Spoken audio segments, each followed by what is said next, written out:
What's going on, everybody? This is Dave, and this is Pop Punk Promotions. I'm here with Sundown Superhero from Barbados. How's it going? What's going on, man? Thanks for having us on. Of course, really appreciate you guys coming on, chatting up a little bit, and let's dive right into it. So, when and how did you guys form? So we've been a band for a really long time. Myself and my bandmates Craig and Phil, we've known each other for more than half of our lives. We've been playing music together for about 15 years now. We've been in and out of the kind of rock alternative scene on the island for a long, long time. But we really grew up listening to pop punk and recognizing, it was time for us to just kind of do something true to ourselves, and this is the genre that we love. And even though it's not necessarily the most popular genre on a Caribbean island, it was just an opportunity for us to showcase what we got. And I think the reception over the last few years of us doing it has been pretty cool. Hell yeah. Yeah, man. So, you guys just released Louder Than Waves. How's the response been? Response has been pretty great so far. It's one of those things where it's interesting because when you look at Spotify numbers, they don't necessarily reflect what you would hope that they would. But ma the majority of the people on the island don't subscribe to streaming services, which is pretty interesting because that's where a lot of people are kind of using their metrics of success. But we've been very fortunate. We have a lot of support back on the island. We're showcased on about four or five different of the local radio stations. So we're getting the majority of our, push through radio, which is kind of old school compared to the streaming platforms that everyone is kind of blowing up on these days. And yeah, okay. I mean, that means that when we step outside of our little island, we go back down to zero. But honestly, we're just doing it to have fun more than anything else. That's how it should be, and hopefully that'll make its way back to the States. So where are you coming from, Dave? I'm originally from New Jersey, North Jersey, hour from New York City, and now I'm in Hershey, Pennsylvania. I've been here for like 8 or 9 years. Oh, nice, nice. Yeah. There's a lot of great bands from out there, man, that honestly we grew up listening to. There's a band from New Jersey is a personal favorite of mine. Streetlight Manifesto, local boys, right? So um huge inspirations and coming from the Caribbean where, obviously they're definitely there's this argument whether they're ska or not. I don't actually think that they're ska, right? But there's a huge, ska reggae um community and influence from the music that we grew up listening to, even outside of pop punk, right? All of the stuff coming out of Jamaica and out of other parts of the Caribbean, so wherever we can kind of showcase our Caribbean flair in our music, we do our best to do so. Well, you guys are absolutely nailing it. So Thanks, keep man. up the great Appreciate that. work. So who do you guys record it with, and how's the process? Sure. Yeah. Well, I mean, interestingly, we don't all live in Barbados at the moment, and that kind of makes recording music a little bit interesting. Back in the old days when we were all back on the island, it would be like pile into a studio. Our last EP, For What It's Worth, that we put out at the beginning of 2019, we rented a studio space and we quite literally moved into the studio for 4 days and worked around the clock 24 hours, and that was an amazing experience. But for Louder Than Waves, because we're all apart, I live in Toronto, Canada now. Philip, the drummer, is back in Barbados, and Craig is out on contract in Macau on the other side of the world, near Hong Kong. So we had to be very creative in the way that we put this music together. So we each rented studio space in our local areas and put our individual tracks down. And we sent all of the files to our new producer, great guy. His name is Ryan Fitz. He's a guitarist. He's a producer. He was the guitarist for a number of years in Bearings. He started a band back in the day when he was a teenager called Castlefield, if you're familiar with those guys. And now he's the touring guitarist with Arm's Length, which is like this amazing emo band out of Belleville, Ontario, which is wild, So, and he's so young. He's in his like mid 20s, and we're old dogs now, So it's it was really amazing to work with this young talent and watch what he's able to do and see him grow. Um, and the sound he was able to achieve on that record with just taking our files that we sent to him, was incredible. So really stoked to have been able to work with Ryan Fitz for sure. What would you say your favorite and least favorite thing is about the writing and recording process? Man, favorite part of writing and recording. I want to say I think I'll probably say them separately. Writing is probably the most frustrating thing in the world for me. Absolutely. You know, admittedly, Craig, our bass player, he's the pensmith. He truly is the main songwriter. I've written a few songs on the albums myself, and I'll tweak a song here and there that Craig brings to the table, but really he's the primary writer and it just pours out of his brain. So I find myself getting a little bit frustrated with writing sometimes because of, you run into those blocks. Um, for me, I actually feel like I thrive much more in the recording aspect because when we're in the studio, there's just something about locking in and making sure that you get like every line right and focusing, on your craft, which is very different from when you play live, right? Because you're just trying to not fuck it up. Right? So it's yeah, I think there's pros and cons to everything, and we just love what we do when we get a chance to do it. I can imagine writing being like a real pain. I can Totally. imagine like writing taking like a lot of energy, just sucking lots of just energy out of you. I think that's a pretty good way to put it, and I think that sometimes the words just flow, sometimes the songs just write themselves, but then other times, you shelf it. And, if we're talking about Louder Than Waves, there are some songs on this album that are 15 years old from when we first started playing back in 2010, 2011 that never made it. And they just sat on a shelf, namely Silence. Silence is one of the first songs that we ever played. We jammed together as a band. I was a teenager at the time. Um, and it just never made it to a Sundown record until eventually we felt like it was time. That's so sick and so motivational. Yeah, I appreciate that, man. Yeah, so I think that there are you just got to be patient with it, and the songs will get to the ears of the people when it's time. Absolutely. So you're from Barbados. How's the pop punk, the alternative scene there? Do you have a favorite local band, a favorite venue? Great questions, man. Yeah, so I mean, the music scene in Barbados is robust. There's a lot of talented musicians in Barbados, and I think that rock and roll, alternative, punk, pop punk, whatever you want to call it, I think that there's a niche space for it, and I think that we're a part of building it. Um, Back in 2019, we realized that, a lot of the rock musicians or rock bands were playing covers on the bar circuit to the tourists coming in. So you'd go to the bar and they're singing Living on a Prayer, and we realized that there was really no space for us to be able to play original music. So in 2019, we launched our own mini music festival called Sundown Fest. And that's been happening annually ever since, with the exception of the COVID years, of course. So it's set for 2026, April 11th. So it's coming up in just a couple of months. We're super pumped about it, and it's been a great opportunity to showcase local artists, some of our favorites being Gojita, Eden. This year we have a couple other newer bands that are coming up in the scene. We've also had a great opportunity to bring international bands in as well, some from Trinidad and Tobago. We've brought some from Canada. So it's been a really cool experience to be able to run that festival alongside, obviously just being in the band. That's really sick. Yeah, man. Come on down to Barbados, man, and we'll have a good time.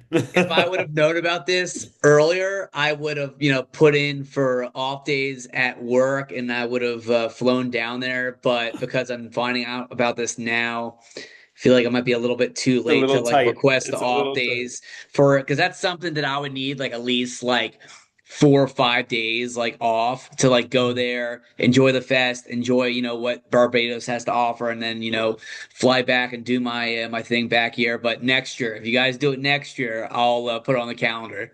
It's every year, my brother. It's every year. So you Oh, know hell what? yeah. You can follow along on the socials. We're trying our best. We all work full-time jobs as well, right? So we're trying our best to focus on the band, focus on our careers, and you know, 2027, it'll come before you know it. This is true.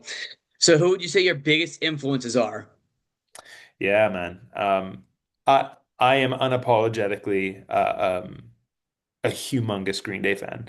Like that's been my they've been my number one since I was a preteen, and they were the ones that kind of put me onto the scene. But since then, I mean, like there's so many incredible newer bands coming up that I really look to. Anything from like small local bands here in Southern Ontario where I live now.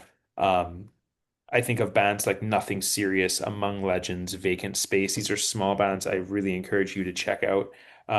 They're all local here in Ontario. And we've played shows with them on our little Canadian tours. They've been amazing. And then when you go up a couple notches to like those that are signing to labels like Pure Noise or um, you know, uh, what's that other one? Not Reckless, Threadless. I can never remember the name of these labels, but I'm a big Bearings fan. Ottawa boys, they're fantastic. Love Neck Deep. Love a lot of the stuff coming out of the UK, Boston Manor.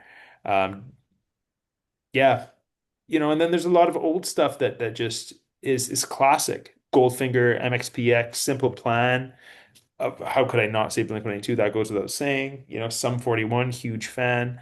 So, I think that if you're just in the genre and you're pushing it forward, I'm gonna be a fan. Right on. So here's a Yeah. $1 million question for you. Tell me. You could play a show or tour with one of those bands. Who would it be? Oh my God. Holy shit. Early 2000s, Sum 41. I mean, if you read Derek's book, Walking Disaster, if you followed along with some of their shenanigans, I think that would have been absolutely insane to be a part of. I think we would have been on the receiving end of a few pranks, but uh, you put me and the boys in the room together, I think we would have fought back pretty well. So I think that would have been a good time. That would be absolutely incredible. Yeah, good times for sure. Yeah, huge Sum fan. So That's that's awesome. cool. Yeah, man. So now I'm going to ask you some non-music questions to go away for me to get to know you as a person. I did this with the other bands. You ready to roll? Love it. Hit me. All right. First one, favorite dessert. Favorite dessert, anything chocolate, hands down. That's an easy one. If it's chocolate, I'm in. Well, you're my match just because I'm a big chocolate guy as well. I mean, I just whenever I see chocolate, I jump on it, like a hound dog and just absolutely demolish it. So No choice, I man. Are feel you like a are you a milk chocolate, dark chocolate, white I chocolate? don't discriminate. I'm all Yeah. about all chocolate, but if I Yeah, had to pick a we all favorite, all chocolate matters, you know what all I'm chocolate matters saying? exactly. But I would say right now I'm probably in the most mood for probably dark chocolate, maybe because it's winter and it's That's good cold stuff. here. So like I feel like it just goes well with dark chocolate. I completely agree. Completely agree. So if you could be any Pokemon, which one and Damn. why? Holy moly. Well, I'm a purist, so it's got to be from the first 151 or I'm not down. I could be any Pokemon. I feel like I really want to think this one through to like for it to actually hit.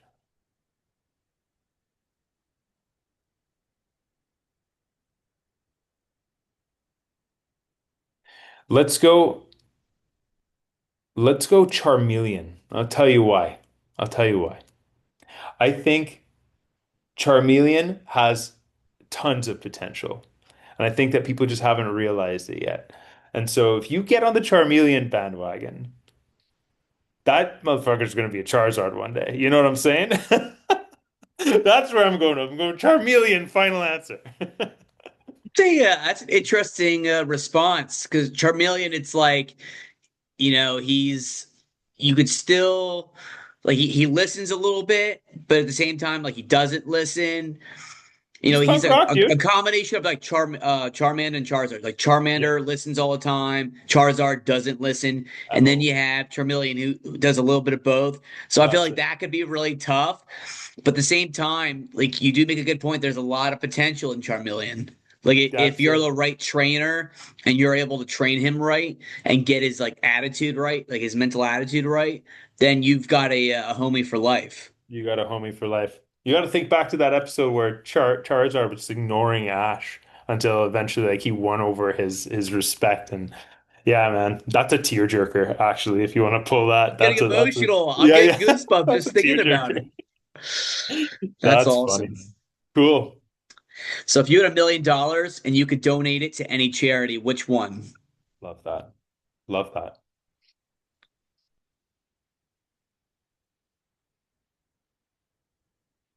I'd probably support my brothers and sisters out in Palestine, brother. Yeah, real talk. Real talk. You see there's a lot of suffering out there, and regardless of where you fall politically, I don't think that that's the conversation.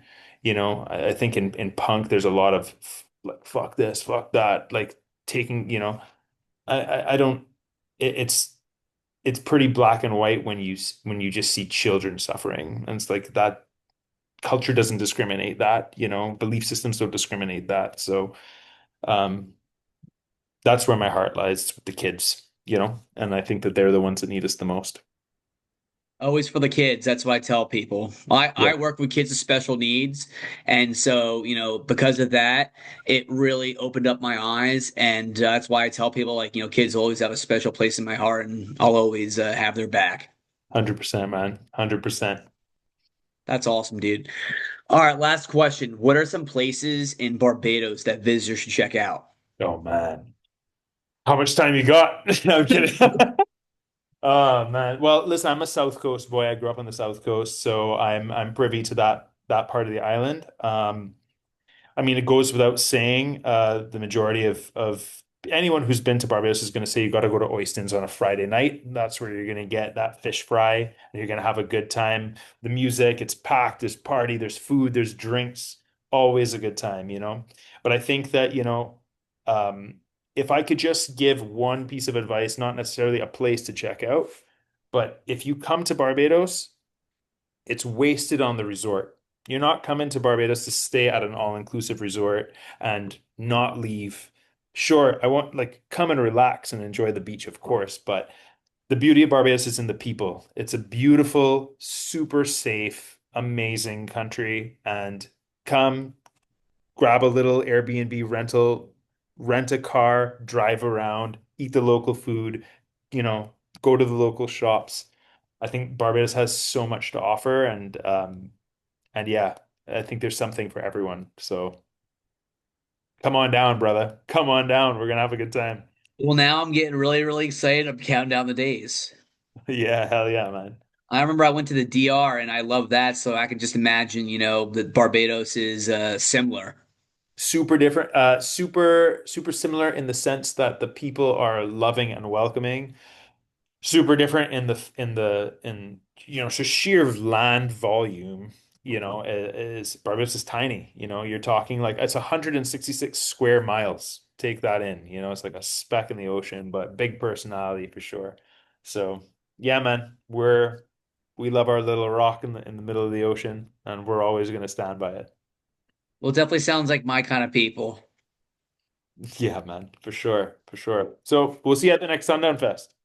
I'm gonna start, looking at getting a ticket. I'm gonna start looking into putting off days for next year, Love it. next Love it, man. April.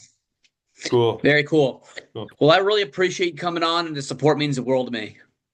Man, we really love what you're doing, dude. Keep up the good work, and thank you for platforming a band like us and for small bands, pretty much all around the world. The scene needs guys like you, Dave. So keep doing what you're doing and really appreciate your time. Well, thank you so much. So, for the people that are gonna watch this interview later, where can they find your music at? Everything is on your favorite streaming platform, whether it's Spotify, Apple Music, YouTube, uh, or any Barbadian radio station, apparently.